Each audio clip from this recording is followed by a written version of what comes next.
Good afternoon, everybody, and welcome to Carving It Up Live right here on Facebook Live, on YouTube, and on Twitter. I do have my earbuds. I am Bryson Carver. That's an inside joke. I'll get into that later on the show. But lots to talk about today. Bucks won Game 5. Came back to do it. Won an 87 to 57 run, if I'm not mistaken, to take the lead after being down 16 in the first quarter. Crazy comeback, insane game on Saturday night. I'll talk about that. I'll talk about Giannis. I'll also talk about whether the Suns can force a Game 7 tomorrow night. I had Suns in 6. That is dead. It's okay. But it's going to be interesting. I'll talk about Game 5 just a second. After that, my good friend James Scott from the Across the Pond Sports Podcast will be joining the show to talk about the NBA Finals, to talk about his show, his network, which I was on one episode, I believe back in February, if I'm not mistaken. Great dude, smart guy. We'll also talk about Olympic basketball and what the heck is going on with Team USA right now, as well as the NFL and all the headlines and stories going on, including Aaron Rodgers, Dak Prescott, Tom Brady, and Patrick Mahomes. But first, Game 5, NBA Finals, series tied 2-2, as I thought it would be after 4 games. The home team had won every single game coming into Game 5 in Phoenix, and didn't see that coming. I picked Phoenix to win by 3.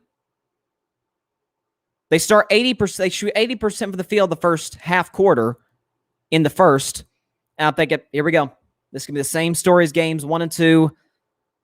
Holiday's not going to give you much. Middleton, this is going to be his bad game. What have we talked about in this show? That Chris Middleton is Mr. every third game or so, right? He has 2 or 3 straight in the postseason, which is saying something because he hasn't been great in the postseason the last couple of years. But Chris Middleton, every third game or so, he gives you 2 or 3 straight really solid games, one of them being a great game. And then he comes back and he's just terrible. Can't throw it in the ocean. Well, and then I'm thinking, well, Giannis is probably going to have his 40-point game, but it's not going to mean anything. It's just not going to mean anything. He's not going to get enough help from his teammates. And boy, was I wrong. After the Suns went up 16 in the first quarter, they were up 37 to 21. The Bucks proceeded to go on an 87 to 57 run to go up double digits. What? 30-point turnaround from down 16 to up 14 on the road in the NBA Finals in a place that is very tough to play in Phoenix. That fan base is as rowdy as they come. They're great. Obviously you had the counting coming back with Giannis's free throws. You had the guy with the money in the crowd counting the money for every second that Giannis took at the free throw line. Again, they still count a little fast, but it is what it is. But you look at the stat sheet, Devin Booker, another 40-point game, showed up big. 17 for 33 from the field was big, along with Chris Paul. I will say this about Chris Paul. I talked about in the show on Thursday and Friday. Since Game 6 of the Western Conference Finals, this whole series, his point total has gone down every single game. In Game 1, scored 32 points. In Game 2, he scored 23 points. In Game 3, he scored 19 points. And in Game 4, he was miserable, scoring 10 points and 5 turnovers, including a very costly turnover in the final 30 seconds. Wasn't bad in the final few minutes of the game. Give him credit. Chris Paul, Devin Booker, they single-handedly got Milwaukee back in the game. But DeAndre Ayton, once again, you look at the stat sheet, 20 and 10.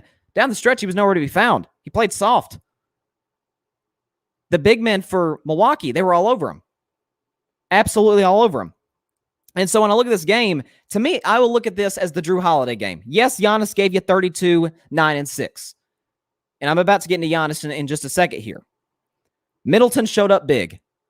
Mike Breeden, who's been calling the finals, he's one of the greatest announcers of all time. He said it best, more Middleton magic after Chris Middleton hit a clutch shot in the final minutes. He's been huge, both offensively and defensively. He's been good on the perimeter against these Phoenix Suns wing guys. But Drew Holiday, I have crushed all playoffs long. And in this final, save for Game 3, when he hit 5 3-pointers, 4 in the third quarter to help the Bucks kind of pull away from the Suns, he's been abysmal offensively. Now, defensively, he's been what we expect from Jrue Holiday. Outstanding. But couldn't throw in the ocean. Was missing layups, was missing free throws, was missing wide open threes, was hesitating anytime he got the ball in the fourth quarter. A little unsure of himself. And Saturday night, gives you 27 points on 12 for 20 from the field, hits 3 3-pointers, 13 assists. That was huge. And we all know the play of the night was made by Jrue Holiday. Suns down 1. Devin Booker's got it. People second-guessing Monty Williams. He should have called a timeout.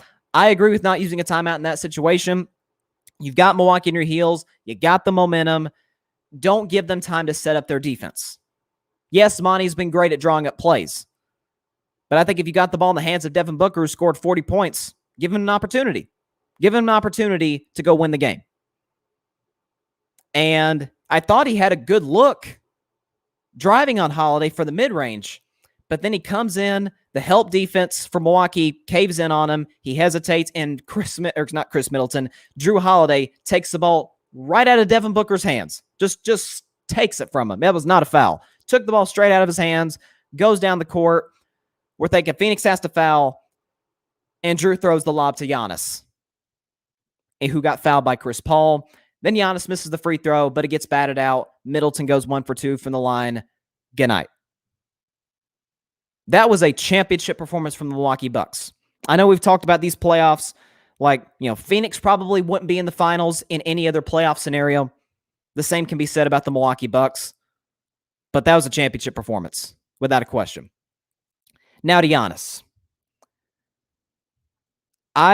Ladies and gentlemen, when he hyperextended his knee in Game 4, when the Bucks were down double digits to Atlanta, it looked like the series had turned on its head. Of course, the Hawks did go on to win that game, absent of Trae Young. Giannis hyperextends his knee, and I'm thinking, that's it. Even if Milwaukee beats Atlanta in this Eastern Conference Finals, they've got no shot against whoever comes out of the West, whether it was even the Clippers, the Kawhi-less Clippers, or the Suns. Of course, Suns ended up coming out of the West. I'm thinking, this is it. And Giannis, in these finals, this is insane. His first ever finals appearance, he's leading both teams in 4 of the 5 major statistical categories.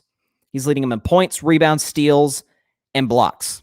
By the way, his assist numbers are pretty good too. He's averaging about 5.5 assists a game. I've talked about it over and over and over on the show. That's, to me, that was not what gets talked about enough with Giannis. Many times he's averaged more assists than Steph Curry, who's a point guard. He's a very good distributor of the basketball. Why? Because we all know his game is driving the basket, getting the paint. Well, when the help defense comes, Milwaukee has some really good shooters. You got, Holiday at least shot well in Game 5. Will it continue in Game 6? Who knows? Middleton can shoot. Pat Connaughton can shoot. It drives me crazy when they put Brook Lopez on the three-point line, but he can shoot. Bobby Portis can shoot. And so he's got a lot of options when the help defense sucks in to stop him and he gets double-teamed. So he's a really smart basketball player. I mean, there's been people talking about today, well, is Chris Middleton the finals MVP? No, he's not. He's played great. Save for Game 2, he's been excellent this series on both ends, as I talked about. He's hit some clutch shots. Absolutely clutch shots in this series. But Giannis is in these finals is averaging 32, Middleton 25. Giannis has 13 rebounds a game in the series, Middleton about 6. Giannis, 5 assists a game. Chris Middleton also 5. Giannis, 1.4 steals a game. Middleton, 1. Blocks per game. Giannis, 1.2. Chris Middleton has yet to get a block in this series. Okay. Shooting percentage, Giannis, 63%. Chris Middleton, 54%. I mean, Giannis is the first player in the history of the NBA Finals since Shaq. And what have we talked about in this show? He's the most dominant player within 5 feet of the basket since Shaquille O'Neal, the Diesel. Giannis, since Shaq, he's the first player and only player to shoot 60+% from the field and average 30 a game. That my friends, is the definition of dominating a series. Phoenix has had no answer for him. That wall that Monty Williams was talking about building, that Toronto built, and it worked, and Miami built, and it worked. The last two postseason runs for the Bucks hasn't worked for the Suns. Giannis has clearly watched film. He's improved his game, and he's been all-time great. This is, I don't think it's hyperbole. I think sometimes, the media can overreact to great performances by players. I think it is safe to say that this is one of the greatest finals performances we've ever seen by an individual player. Absolutely. Shooting 60% from the field, averaging 30 a game. That is special. No doubt about it.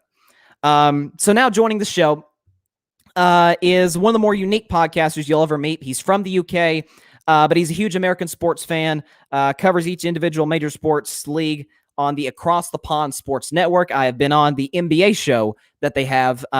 It's had a great time with those guys. He's a Utah Jazz fan. He's an Oakland A's fan. He's a Dallas Cowboys fan. See my Cowboys shirt right here. We agree on that. And he is joining the show right now. Would you please welcome Mr. James Scott from the Across the Pond Sports Podcast? James, how you doing, man? I'm doing great, man. I love the intro, and we didn't kind of plan this, but yeah, I got the Cowboys gear on as well. There you go. I see you. So like I said, I literally, before we jumped on, I DM'd you like 2 minutes before I went live. I said, oh crap, I don't have my earbuds, man. I'm just gonna have to wait for you to stop talking. We're not gonna be able to have a conversation. And then at the last second.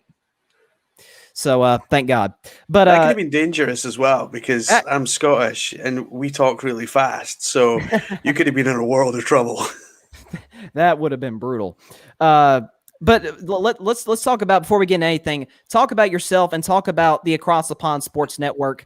And just for people out there that's never listened to y'all's show, you've got great content. Tell us a little bit about yourself and about your network.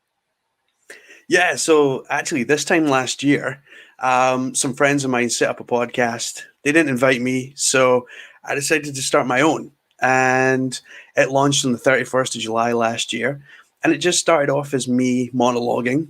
And, it was fun, but I wanted more. Like, it was good. I was getting some good feedback. And I bumped into a lady on Facebook called Katie Brinkley, who is a huge NFL fan. And me and her got together, did some NFL episodes, covered the whole season.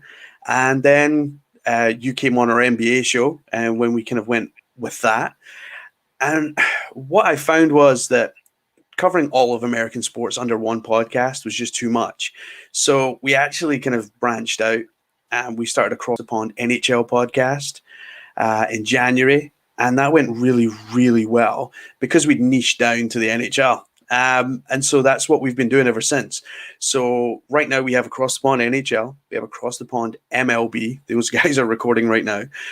We have Across the Pond WNBA. And coming in a couple of weeks, we're going to have Across the Pond NBA and Across the Pond NFL. So each sports league will have its own unique podcast. Across the Pond Sports Podcast will still be there, but we're going to use that for kind of more long-form interviews and stuff, and other kind of special events like maybe the Olympics and stuff. So we have a lot going on. Absolutely, man. You look like you have a very busy schedule, and you guys have clearly been very successful in what you've done. Now, quickly, also before we get into the finals, tell me a little bit about how you became, because I'm weird this way like you. I'm a fan of the Cowboys, Red Sox, Warriors, and then in college sports, I'm a Tennessee sports fan. So like I'm across the board, geographically. Just explain to me a little bit about how you became an Oakland A's fan, a Dallas Cowboys fan, and a Utah Jazz fan. Yeah. So, I mean, this started back in 92. The Dream Team were playing in Barcelona. I was watching it on TV. They were playing in the final against Lithuania. And I'd been to the States before. We had family and friends in Utah. But it was my first time actually seeing a proper game, proper people playing it. And, who better than the Dream Team? You had Jordan, Bird, Magic, Charles Barkley. And then you had this little scrawny guy called John Stockton, who kind of looked a little bit like I did. And so it wasn't till maybe a year later, the internet wasn't around at the time, so talking to family in the States, and oh yeah, he plays for Utah. He plays here, and I was like, well, that's my team, and like it really was as simple as that. Like, and I think we talk about on the WNBA podcast just now. It's quite a big thing that young girls want to see women play sports, Right. and so they have someone to look up to, and so that was that for me was John Stockton, and it was just because he was scrawny and little, just like me. Well, there you go. It's the real relatability factor to it. That's it. And then the Cowboys came next. That came in like 94. And that was when the NFL was really kind of starting to have a presence in the UK. We started having NFL Europe and stuff as well, which was great because we got to see a lot of the younger talent and guys that weren't probably getting many games or much action in the NFL over in the States. But the Cowboys were, for me, the team. And again, it actually came down to a T-shirt. I was given a Dallas Cowboys T-shirt for Christmas, and I was like, well, I've got their T-shirt. I mean, I might as well support them. I don't have a team. So it was right. That one was simple. The best one was the Oakland A's, though. I took my family out to the Bay Area. My parents live there, and my dad and my mum and my aunt took me to my first baseball game at the Coliseum. And from there, the last 3-4 years, the A's have been my team, and I must say they've not done too badly. No, not at all, not at all. And man, you jumped on the Cowboys boat like right smack dab in the middle of their dynasty. When it was the big three, Aikman and Emmitt Smith and Michael Irvin. I have not been so fortunate thus far, but hopefully that'll change in the coming years. We'll get to the Cowboys in a second. So let's talk about the NBA Finals for a minute. Your reaction to Game 5 and the Bucks coming back, and do you think Phoenix can force a Game 7 tomorrow night? So like you, I was a little shocked that the Bucks were able to kind of pull that out, especially how the game started. I really felt that Phoenix were in a groove, and it almost felt a little bit like they just kind of lost their way. And they allowed Milwaukee to come into the game. Milwaukee grew in confidence throughout the game. And I think they just did everything that they could to stifle Phoenix and make sure that Phoenix weren't going to kind of come back at them. There was some big performances, like you just said, Drew Holiday. Wow. Like, I don't think I've ever seen that kind of performance from him. One thing that I did notice about this game in particular is that the big players are all playing 40-plus minutes. Like, they're not taking hardly any time off. So that's, as these finals go on, if it does go to Game 7, you're going to have fatigue. Fatigue is going to have to set in at some point. I mean, these guys are human after all. They're not superhuman. So I think fatigue at some point is going to set in. And I think maybe that's what's happening with this younger Phoenix team, is they're not as seasoned as Milwaukee. So, and let's be honest, Phoenix haven't had a decent playoff run since a long time ago in a galaxy far, far away. So it's something that they're just not used to. Oh, that's fair. Do you think, though, they can force a Game 7 when it comes to the fatigue like you were talking about in Game 6? I think if they start strong and they hold out and they don't allow Milwaukee to grow in confidence, because that's what it was about for Milwaukee in that last game. It was all about confidence. So if they can cut the legs out from under them early, then I think Phoenix get Game 7. And I predicted Phoenix would win this finals as well. So I was very, in fact, both myself and Ryan, my co-host on the NBA show, were both in Phoenix's corner for this. I understand. I mean, this has been a weird playoff run. So, man, I would not be in the slightest bit shocked if Phoenix went on the road in a place in Milwaukee that's almost impossible to win a playoff game and still won and forced a Game 7. Boy, would that be great for us as NBA fans. Now, shifting to the best player in this series, that would, of course, be Giannis. I just obviously talked about it. He's having one of the great performances in a finals that we've ever seen. Shooting 60% from the field, averaging 30 a game. Only Shaquille O'Neal has ever done that in a finals. Do you think right now he is possibly putting together a case? Because listen, LeBron is getting older. Do you think he is putting together a case to be the best player in the world? Oh, without a doubt. I mean, I think he's been building that case for a number of years. Well, in fact, I'll rephrase that. People have been making a case for that for a number of years. I don't think he does. I think he just goes out, and I think he's a guy that just actually enjoys playing basketball, and the plaudits that come along with it are a bonus. But I think he just loves playing basketball. He loves playing the game. He's after a championship. He's still young. Like, legacy is probably not even in his kind of thought just now because he's that young. So I think he has a long, long career ahead of him. And yeah, I think if you look around the NBA, there is an aging talent pool that is going to age out very soon. So, and that's including with injuries and stuff. Some of the older stars have had some pretty horrific injuries that have kept them out for long spells as well. So I think Giannis is there already. Really? You think he is right now the best player in all basketball? Yeah, I mean, I think LeBron, what we're seeing is someone in LeBron who looked after his body for his entire career. Like, there's absolutely no shadow of a doubt. He has looked after his body, and that is why he has been able to last as long as he has. All those cold ice baths and everything else that I wouldn't go near. But he's really, really perfected like how to look after someone's body to keep going.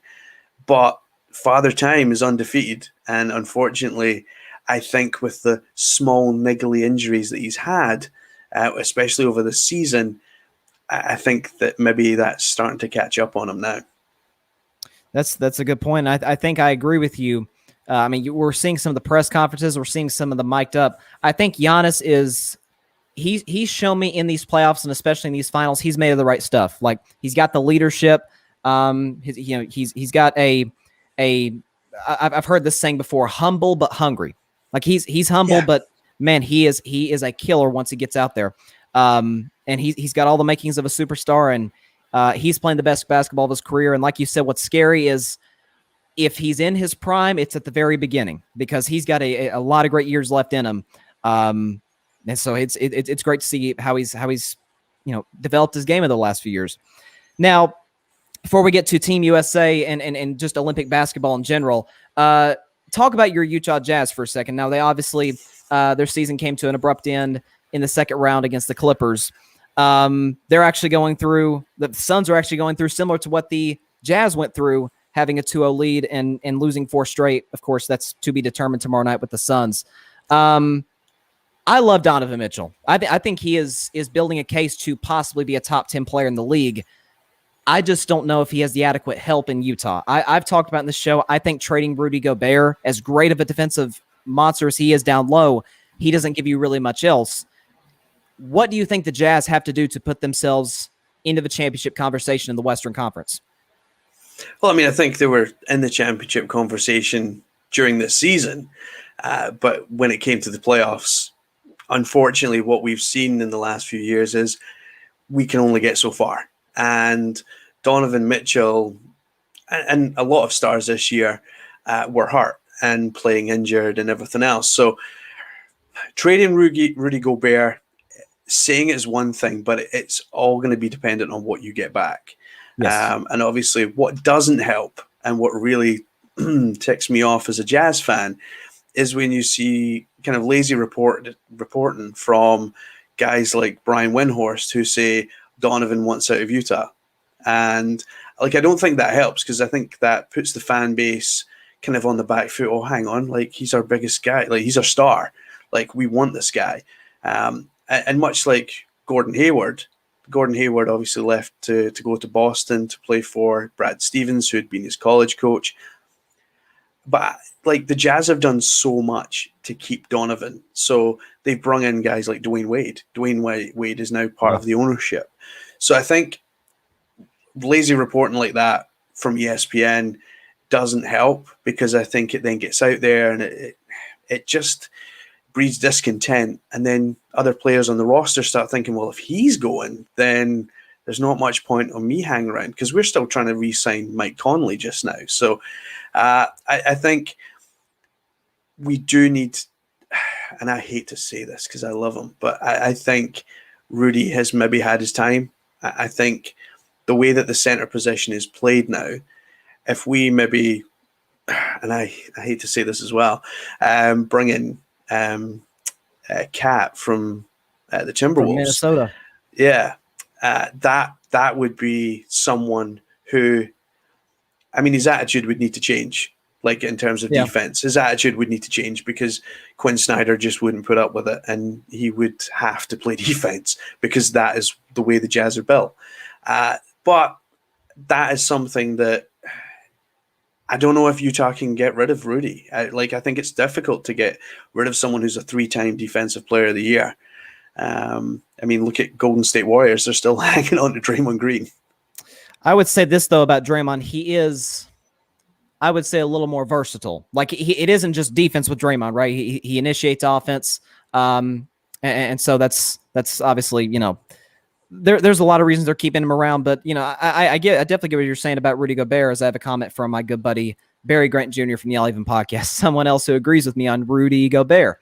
Barry is not a big Rudy Gobert guy, but I mean that's the thing is, I would argue that the 3-time Defensive Player of the Year, winning his third this year, I think what that might do is possibly, make teams possibly want to trade for him. You know, up.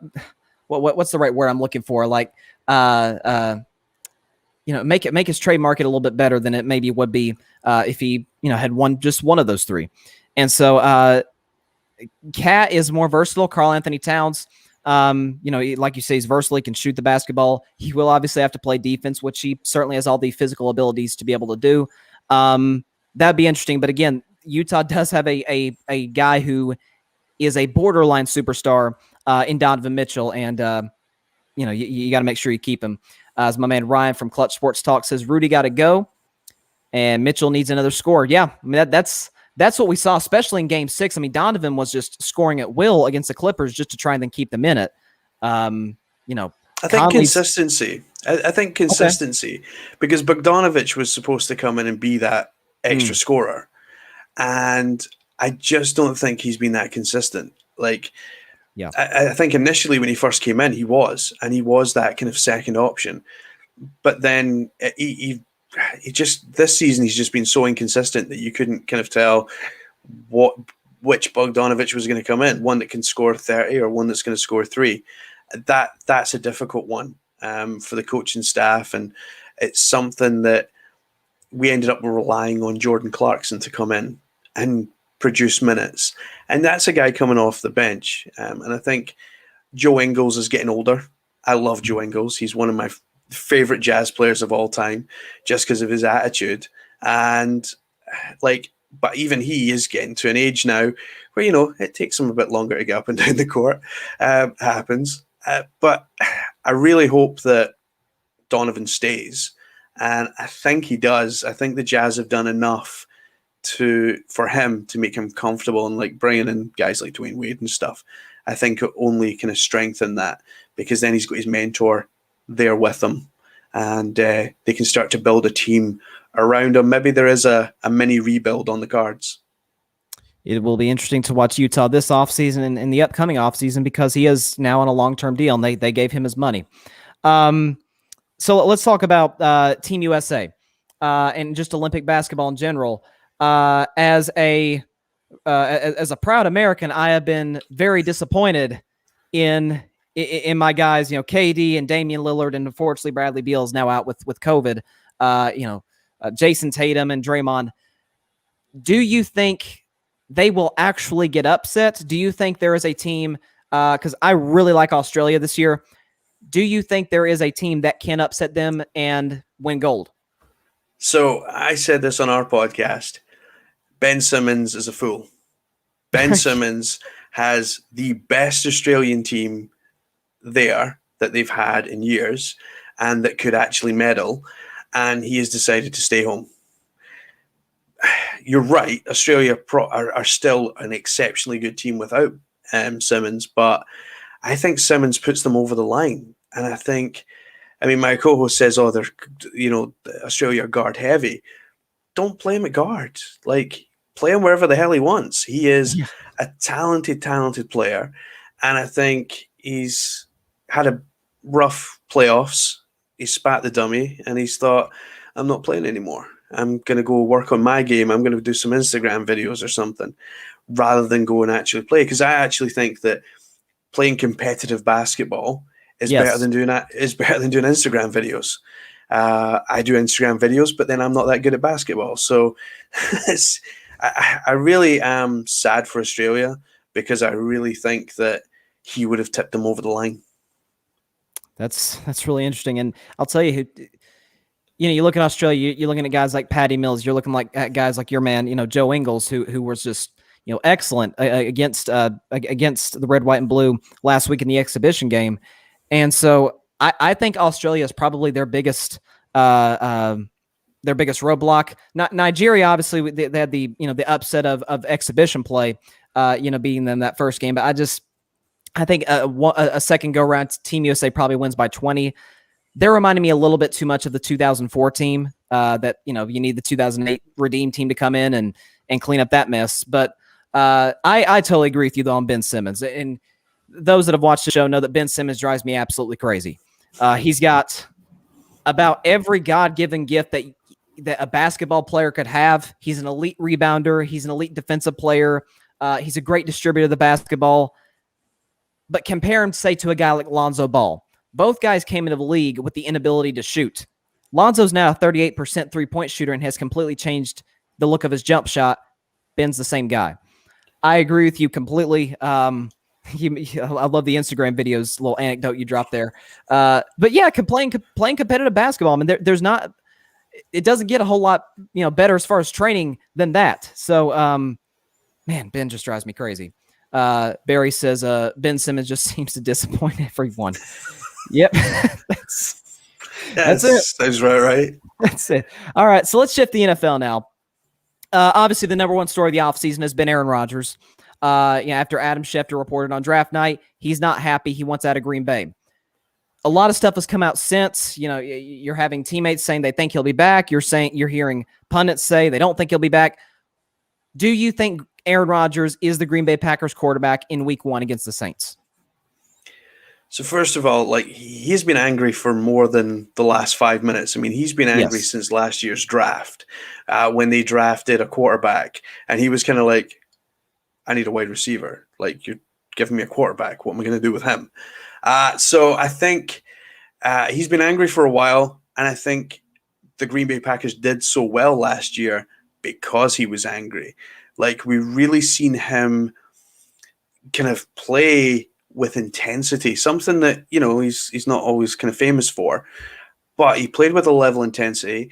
And another thing was, when it came to the younger players, there was a couple of games. There was a game that they lost, and I can't remember which wide receiver it was, but he dropped the ball on the last play, and it was going for a touchdown. It was one of the younger guys, and normally Rodgers would call him out, and Rodgers would be like, "Oh, I can't believe you dropped the ball. I mean, just cost his game." What we seen was different last year. Was he actually put his arm around the kid and said, "Don't worry, we'll get it next week," and that was a difference in attitude from him. Fast forward now, and I don't know. I think he's played in Green Bay his entire career. He took, the way he took over from Brett Favre isn't too dissimilar, bringing in a quarterback. And I think he probably thinks, I just don't want this to happen to me. Look what happened to Brett. He ended up playing for the Vikings. He ended up playing here, there, and everywhere, and never really kind of did anything anywhere else. And I think his heart, he wants to stay in Green Bay. But I think his brain is like, "Oh, what are they going to do to me? Are they going to screw me over?" So I do think he plays for Green Bay in Week 1. And I think he stays for the entirety of the season. And then it's kind of up in the air. I think he gives it another season and I think he'll see how the season plays out. And if it plays out and they get playoffs and they have a decent playoff run, then he probably stays another year, and he'll just keep rolling it on until, his legs fall off. I think this year it's 50-50. I mean, today is July 19th. I think we're going to find out in 3 days when Packers training camp starts. Will he hold out a training camp and play week 1? I don't see why he'd do that. I mean, he's going to play. You might as well come to training camp. I think, I said a year ago on my show that I think he's gone in 2 years, meaning after the 2021 season, because look, Green Bay is not just going to let Jordan Love sit there, their first round pick, the future, and just let his rookie contract run out. Like, I think they want to go ahead and move on from Aaron probably next year. I think Aaron Rodgers said himself, I threw a wrench in their plans by winning the MVP to make it that much tougher on them. So this can be really interesting in a few days here, seeing if he shows up to Packers camp or not. If he did leave or get traded, I guess he'd have to get traded because next year he'd still be under contract. Do you think there's an ideal fit for him, an ideal team that he could turn into a contender? I think Denver. Are kind of screaming out for a vet.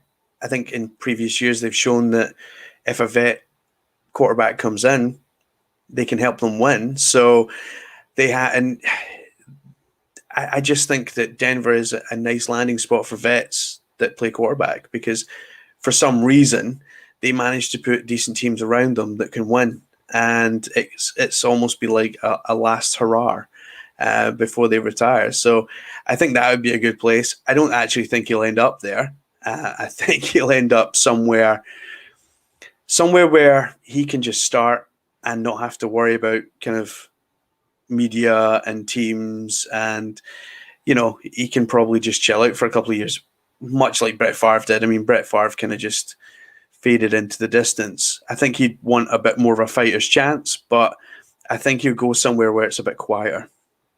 Yeah, and Denver isn't, I mean, it's obviously a big market and they've won Super Bowls, but yeah, you make a good point. That kind of Peyton Manning reference there is that Denver, they've got the defense. I'm not really sure if they have the coaching. I think Vic Fangio's probably gone after this year. They have a very good offensive line, an excellent receiving core, and a guy in Noah Fant, who I think can be an excellent tight end of this league. So, you throw a quarterback and stir that, and you've got yourself, a heck of a Super Bowl contender. As Barry says, it's always been an odd couple type of fit with Aaron and Green Bay. Green Bay has been stubborn, thinking they can take any guy off the street to play receiver. It's really embarrassing how they have operated. That's it. And like you said, they come off that NFC Championship game loss to San Francisco, and you're thinking, okay, they know Aaron could still play. He could still get them to great places, win away from the Super Bowl, and they trade up to draft his successor. And you don't think he's going to feel some type of way about that. So they manage this whole situation horribly, and they're kind of they're bearing the consequences for their management. So let's shift now to our Cowboys. We're both big Cowboy fans, as we mentioned. Heck, for those that are watching on Facebook and YouTube, I'm wearing my Dak hat because I've been a Dak Prescott guy since day one, before he was a Cowboy at Mississippi State. Do you think with him signing this new deal, do you think that now takes that distraction off the table? Can Dak lift the Cowboys to a Super Bowl this year? I don't think this year. Okay. I think this year's too soon. I think he's coming off a heavy injury. So I don't think this year. I think year after, yes, definitely. I mean, the Cowboys VP, Stephen Jones, has already said, like, his biggest mistake was not dealing with Prescott's contract last year. And it was that massive distraction. And then he got injured. One thing that I am very happy about is that despite the injury, they made sure he got paid. Because I think a lot of people thought, are you just going to throw him in the garbage? He's had one. It's a horrendous injury he's had. It was like a break in 2 places and all the rest of it. So not an easy injury to come back from. He's done very well. His recovery's been good. They've obviously monitored that as well before offering him the contract. And I think he's worth it. Like, he's worth every cent of that contract. And I think he brings a level of leadership to that Cowboys team that, unfortunately, when he was injured, they missed. And it was clear that in the first, 6 games of that season, he was the difference. It wasn't Elliott. It wasn't anyone else. It was him. Dak Prescott was the man that was leading the way, getting points on the board. No one else could really do that. I agree with you. And see, I really don't want to call it a a blessing in disguise for Dak. I mean, he broke his ankle. It was just a horrendous injury. It couldn't have come at a worse time for him. But I think for the Cowboys, aside from Dak, I think it maybe was a blessing because they got to see, hey, Andy Dalton's a serviceable quarterback in this league. He's in that category I always call the low end starter, high end backup guy, and it looks like he's getting an opportunity in Chicago. He can play. He had the receivers. He had Ezekiel Elliott. He had the same beat up offensive line that Dak had, and he had the horrendous defense that couldn't stop a nosebleed. And so, he's looking at it. You're looking at Andy Dalton, and you're saying, like, man, the only teams he beat, I think, were Minnesota, Cincinnati, who's terrible, San Francisco, who was beat up, and the Eagles, who won 4 games. Like, nothing special. And so I think they saw that Dak was Beyonce and Destiny's Child is essentially what they saw. And so, I think they realize now, okay, we need this guy to go compete for a Super Bowl. I agree with you. I don't think this year is a Super Bowl year, considering he is coming back from an injury. I think he will win one in these next 4 years with this contract. I think that the biggest thing to watch out for is, can Zeke come back and can he be some version of himself from what he was his first 3 years? And he looks good physically. We've seen the workout videos on Instagram. And can that defense improve? Can they be average? Like, I think that's the biggest thing. Can the Dallas Cowboys defense be average? If so, it's a playoff team and a team that could maybe contend for an NFC championship. What are your thoughts? Oh, God, another athlete that's on Instagram doing workout videos. I take it you don't like those. Like, well, what's the point? I mean, who are you showing off to, really? So I think for me, Ezekiel Elliott was not worth the money that they paid for him last year. And he's got a lot of making up to do, a lot of work to do. And he needs to start now. I think Cowboys fans, you'll probably agree, when Dak went down, right, Zeke, it's your turn. Like, you need to step up. And he didn't. And he was really poor. And I think he let Andy Dalton down a lot, because I think Andy Dalton was like, right, you're the guy, you're the running back, and you are an absolute machine. And it was almost as if some cogs got taken out or something, and he just fell to pieces. It was a weird one, because I thought, he's just got paid. Like, surely when you've just got paid, that is when you want to, put on a show. But he just didn't deliver. No, that's it. As I see a comment here from Ryan, he says, "I'll be in Oxford Saturday." That is awesome, man. That is dope. You're gonna be at Cowboys training camp. See how that all plays out. Hey, Hard Knocks is gonna be there, so yet another distraction. That's just great. And he also said, and what you were talking about with Dak, James, he said he was most definitely worth it, to which I concur. Let's talk about the defending champions now, the Tampa Bay Buccaneers. The team I did pick to go to and win the Super Bowl last year. And you're looking at a team. We just found out Tom Brady had a freaking MCL tear. I mean, come on. That's insane. The whole season. You have that variable. You have the fact that he was in New England 20 years and moved his team, moved his family down to Florida. New system, in a pandemic, with receivers he really couldn't work out with in the offseason because of the pandemic. And going on the road to beat a great Washington football team defense, Drew Brees, and a great Saints roster, the MVP and Aaron Rodgers, and caps it off by beating Patrick Mahomes and the defending champion at the time Chiefs in the Super Bowl. And they bring everybody back.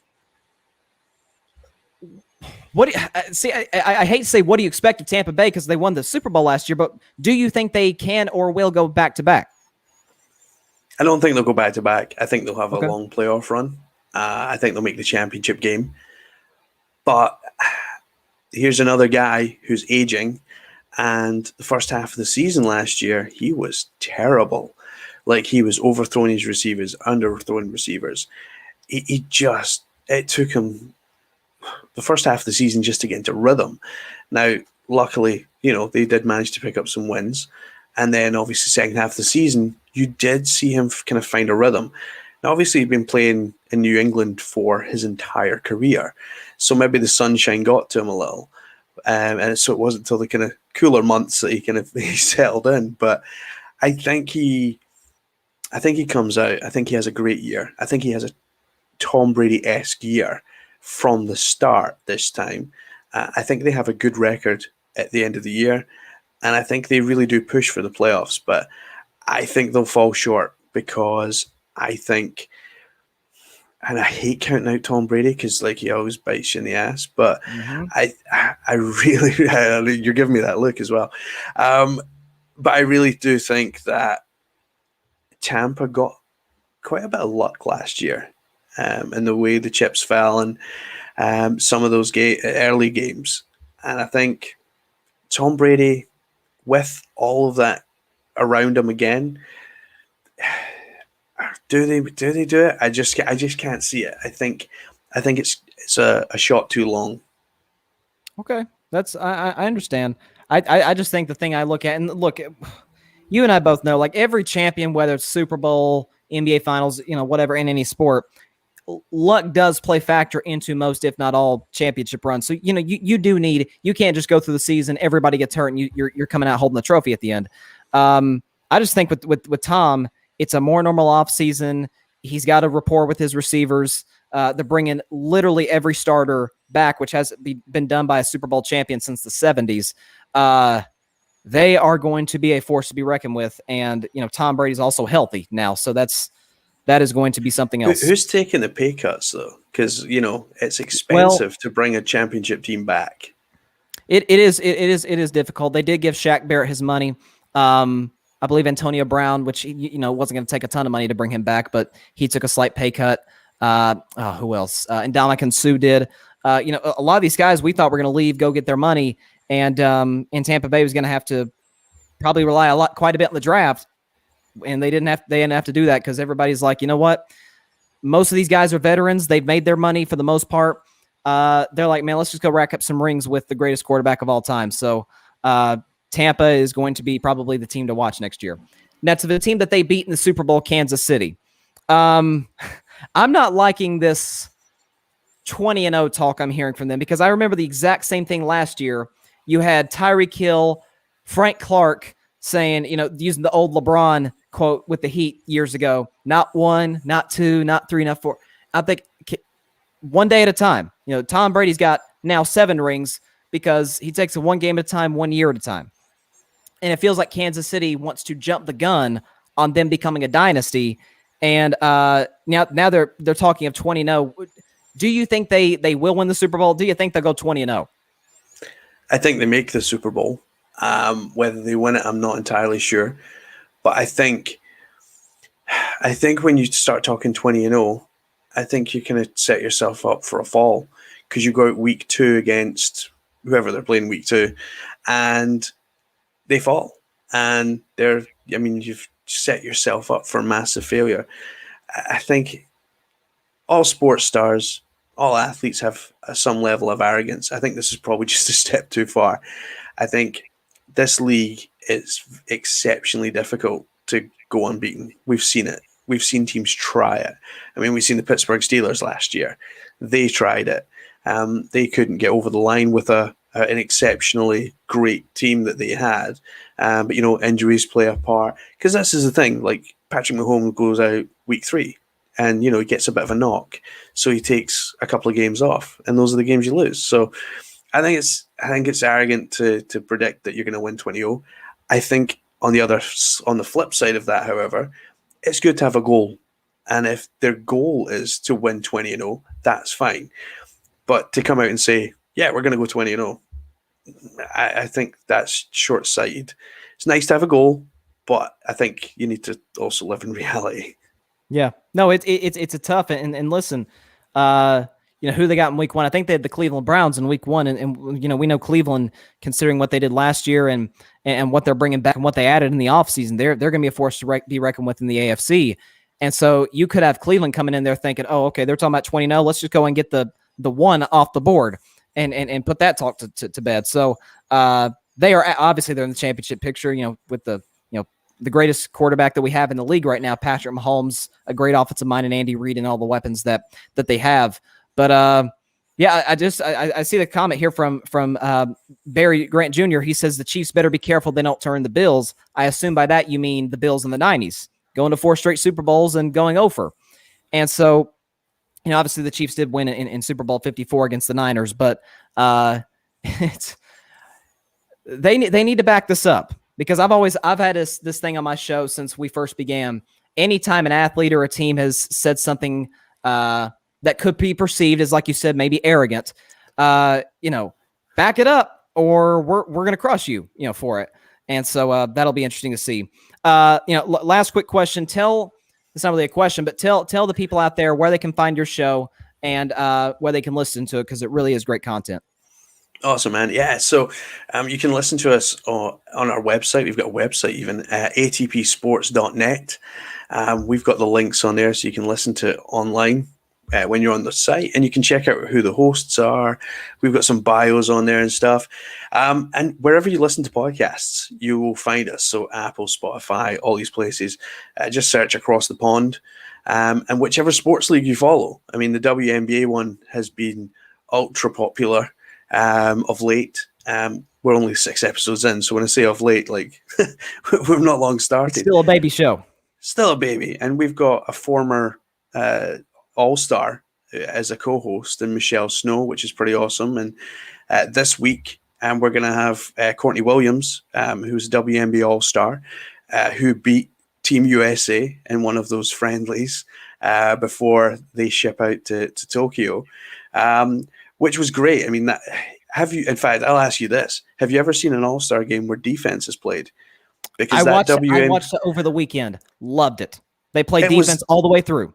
It was the best All-Star game of all time, because I think the USA got a bit kind of, oh, hang on, you guys are actually playing defense. We were talking about this. We didn't know we were going to do it. So I think they got caught out a little. But it was amazing. It was end to end. It was an amazing All-Star game. So much talent in the WNBA. And there's only 144 spots in the WNBA. Like, there's not a lot of teams. There's not a lot of roster spots. So a lot of women at the moment are kind of having to go to Europe, which is great for us, and play. So I'm hoping for expansion. They're talking Oakland. So I got very excited over the weekend when I seen that Oakland was up for particularly going to get a team. I mean, a WNBA team in Oakland would be pretty good, given the Golden State Warriors kind of crossed the water to San Francisco. So it'd be great for Oakland, and great for the WNBA to get some expansion teams going. Yeah, and I love the point you just made. I love that the WNBA has, grown. I saw a few weeks ago that their ratings are up like 74% or something crazy from last year. So people are watching. These players are getting marketed. I've seen, Sabrina Ionescu, who I love, played at Oregon now with the New York Liberty. She's in commercials with Chris Paul on State Farm. Sue Bird is in CarMax commercials with Steph Curry. So I love that these women are getting the respect that they deserve. And yeah, like you said, I thoroughly enjoyed the All-Star game. James, great to have you on the show. Thank you for coming on. And over there, it's probably about time for your head to go down the pillow. Yeah, mate, it's about 10 p.m. I'm up at 5 for work, so I am not long for bed. Appreciate you coming on, man. Thank you. Thanks, man. All right, that was James Scott from the Across the Pond Sports Network. Really appreciate him coming on the show at a very late hour for him. He's dedicated, man. He's obviously a very loyal sports fan to his 3 teams. Got a great podcast network. I invite everybody out there to check it out. So last topic of the day, real quick, and I actually posted this on my Instagram, and it got quite a bit of buzz in the comments. There was a viral tweet that came out, was talking about the all-time starting 5. We've always had that debate. What's the all-time starting 5 in NBA history that would go 82-0 in the regular season and 16-0 in the playoffs, 98-0? And there was this tweet. They said, okay, we'll do it this way. Let's put up 6 all-time great players in their prime, and who do you take off the list? Here are the players they had: LeBron James, Kobe Bryant, Michael Jordan, Steph Curry, Kevin Durant, Shaquille O'Neal. That's 6 players, 5 players in the basketball court. Got to take one off, put one on the bench. Now, we all know the 2 no-brainers, Jordan, LeBron. You got those are the 2 no-brainers. Jordan's the greatest ever. LeBron's second greatest. If you think LeBron's the greatest, that's your opinion. I don't think an intelligent basketball conversation can be had if those 2 are not the top 2, considering what they've done, their impact on the league. their impact on winning, those have to be the top two. No-brainers. And so now you're looking at, you got Kobe, Steph, Kevin Durant, Shaq. Shaquille O'Neal is the most dominant player in his prime in the history of the sport. I mean, there was they had to change rules. He was, in his own way, Wilt Chamberlain dominant. Like, remember not remember that not many of us were around to watch Wilt Chamberlain, but they had to change rules for Wilt. They had to change rules for Shaq. He was absolutely unstoppable in his prime. You got to have a big man too. We're seeing with Team USA, they don't have a big man, and it is hurting them a little bit. And so, you put Shaq on the team, so you got LeBron, Jordan, Shaq. Now you're down to Kobe, Steph, and Kevin Durant. I think, to me, Kobe goes on the roster for this reason. Number one, first of all, the man scored 81 points in a game. Come on. Second all-time to Wilt's 100. To me, Kobe goes on this list for this reason. Say Jordan has an off game. Say Jordan, he's human. He's human. He's the greatest, but he is human. Jordan has an off game. Well, Kobe is basically Jordan reincarnated. Like, he took all of Jordan's moves, right? There's a highlight tape. People compare Jordan to LeBron. LeBron's game is more comparable to Magic's. Kobe's to Jordan's. And so, if Jordan's off, well, great. You got Jordan reincarnated, Jordan 2.0, Kobe Bryant. He's got to be on there. So now you're down to Steph Curry, Kevin Durant. That's the one that probably got the most buzz, and that was the most difficult choice for me to make. But what it came down to me was this. Steph Curry's prime. Let's take Steph Curry's greatest year. I thought this year was pretty darn special. 2015-16 was not only his greatest year, it was one of the 5 greatest individual seasons by a player in league history. He averaged 30 a game, made 402 threes by a mile, the NBA record. The Warriors won 73 games. He shot 50, 40, 90, 50% from the field, 40% from three, 90% from the free throw line. It was just unreal. And Kevin Durant's best year was 2014. He won the MVP. Some think LeBron should have gotten it. KD ended up getting it with the Thunder. Compared to Steph's, it was great. It was great. But compared to Steph's, Warriors won 73 games. The Thunder were the 2 seed in the West to San Antonio and wound up losing in the conference finals. Golden State came back down on basically some different interchangeable pieces from the 2014 and 2016 OKC team. But Golden State came back down 3-1 on that same OKC team, essentially, against Kevin Durant and Russell Westbrook. And Steph thoroughly outplayed them both. And so the way I look at it, I say, when you have that lethal of a shooter, a guy you have to pick up the second he crosses half court, I have to put him over KD. I have to. I got to do it, because as unstoppable as KD is, you already got your scores. Jordan can score. Kobe can score. Obviously, Steph can. Shaq's unstoppable down low. Well, you've already got that. You've already got your score. And so KD's icing, but none of these dudes can come close to the shooting ability of one Steph Curry.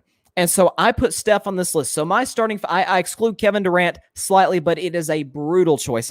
Some people are saying they decided between Steph and Shaq. Some people say, or not Steph and Shaq, Steph and KD. Some in the comments said they had to decide between KD and Shaq.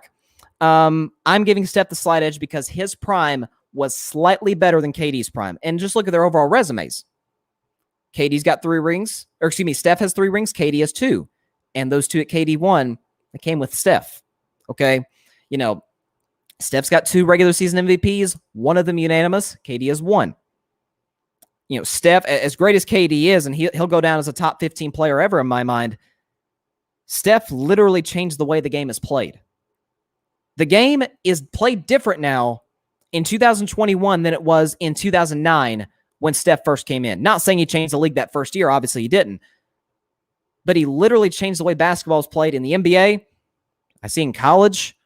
Heck, I see, if you go to a gym anywhere around America, anywhere around the world, you see kids pulling up from almost half court. It's like, dude, push it in a little bit. You got to get a real jump shot before you can start taking shots like a 2-time MVP. And so I see this comment from Barry. You sold me. I'll take Steph over KD. I'm not going to sit here and say, oh, you're right, but it's a tough choice. It's a tough choice. Like playing KD as a six man, that's tough. But I just think with the unlimited range of Steph, you got to put him in. So I got Steph in there because of his shooting ability. You got LeBron, who's obviously the best playmaker on the floor and obviously can score. He's probably on pace to be the all-time leading scorer in NBA history. Michael Jordan. And come on, he's the best two-way player on the floor, offensively and defensively. He's got a Defensive Player of the Year and multiple MVPs. You've got Kobe for if Jordan has enough game, you just go to Jordan 2.0, Kobe Bryant. And then for just dominance down low, Shaquille O'Neal. So that's my starting five. It's like I said, it's generated some buzz in my comment section, and hey, I love it. Absolutely love it. So with that is all the time we have for today's show. Thank you all so much for watching or listening. Be sure to catch Carving It Up Thursday, as always, at 6 p.m. Eastern, 3 p.m. Pacific time on Facebook Live, YouTube, and Twitter. Quick prediction, I'm going to take the Milwaukee Bucks to win Game 6 over the Phoenix Suns and win the NBA Finals, to win the NBA Championship, down 2-0 to winning in 6 games. Giannis wins MVP unanimously. I guess I got to go with the score here. I'm going to go Milwaukee wins 117-110.